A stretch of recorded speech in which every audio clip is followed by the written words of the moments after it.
নমস্কার বন্ধুরা, রাধে রাধে।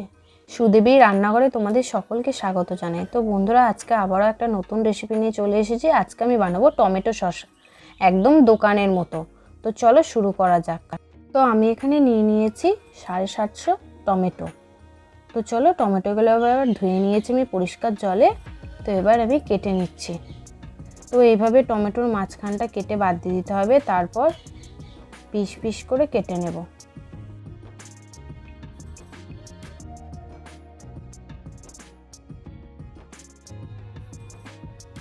এইভাবে আমি সমস্ত টমেটোগুলো সব কেটে নেব। এবার আমি একটা কড়ার মধ্যে কেটে রাখা টমেটোগুলো সব ঢেলে দিচ্ছি।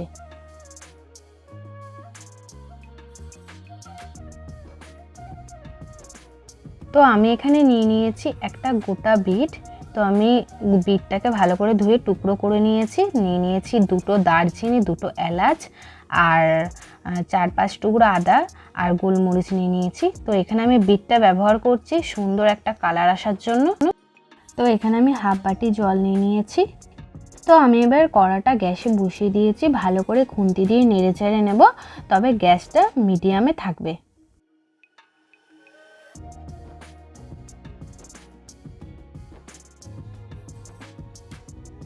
ভালো করে মিশিয়ে নেওয়ার পর এবার ঢাকা দিয়ে দিতে হবে। মাঝে একবার করে ঢাকা খুলে একটু নেড়ে চেড়ে নিতে হবে, দিয়ে আবার তারপর ঢাকা দিয়ে দিতে হবে।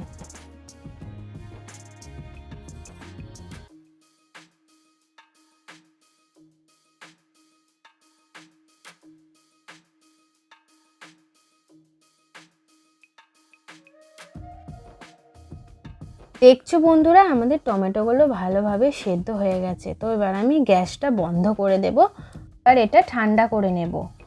তো আমার এটা ঠান্ডা হয়ে গেছে। তো এবার আমি এলাচ, লবঙ্গ, দারচিনি, গোলমরিচ এগুলো আমি তুলে নেব। এগুলো দিয়েছিলাম যাতে সুন্দর একটা ফ্লেভার আসে।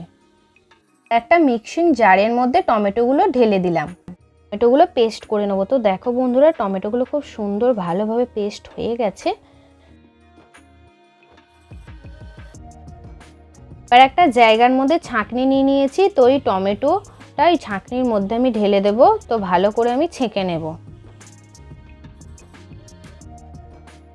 টমেটোর বীজ আর খোসা একটু যেন ওর মধ্যে না থাকে।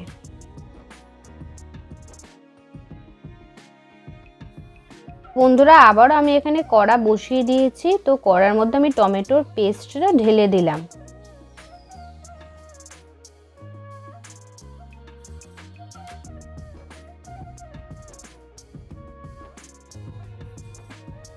এবার এর মধ্যে দিয়ে দিচ্ছি হাফ চা চামচ কাশ্মীরি লঙ্কার গুঁড়ো, যাতে সুন্দর কালার আসে, আর 1 চা চামচ নুন।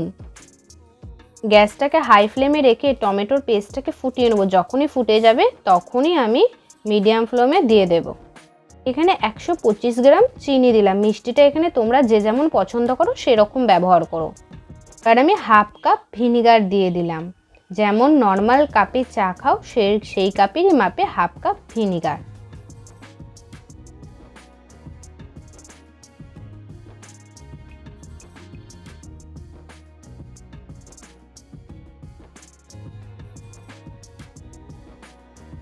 এবার দিয়ে দিলাম 2 চামচ তেঁতুলের কাঠ।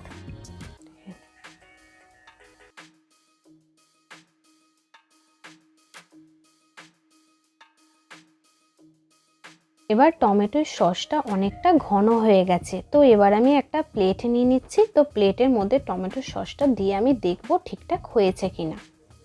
প্লেটটা কাট করে দেখে নেবো। বন্ধুরা দেখো, একটুও জলীয় ভাব নেই আর একটুও গড়িয়ে পড়ছে না, তার মানে সসটা আমার ঠিকঠাক হয়ে গেছে।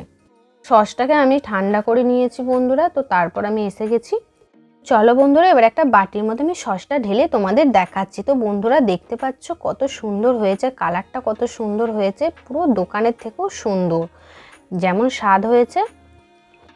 এবার আমি একটা কাঁচের শিশির মধ্যে সসটা ঢেলে নিচ্ছি। তো বন্ধুরা, এই কাঁচের শিশির মধ্যে সসটা ঢেলে রাখলে ফ্রিজ ছাড়াও অনেক দিন ব্যবহার করতে পারবে। বন্ধুরা, আজকের মতো ভিডিওটা এই পর্যন্তই। দেখা হচ্ছে আবার একটা পরের ভিডিও। তো হরে কৃষ্ণ, রাধে রাধে। সকলে ভালো থেকো, সুস্থ থাকো।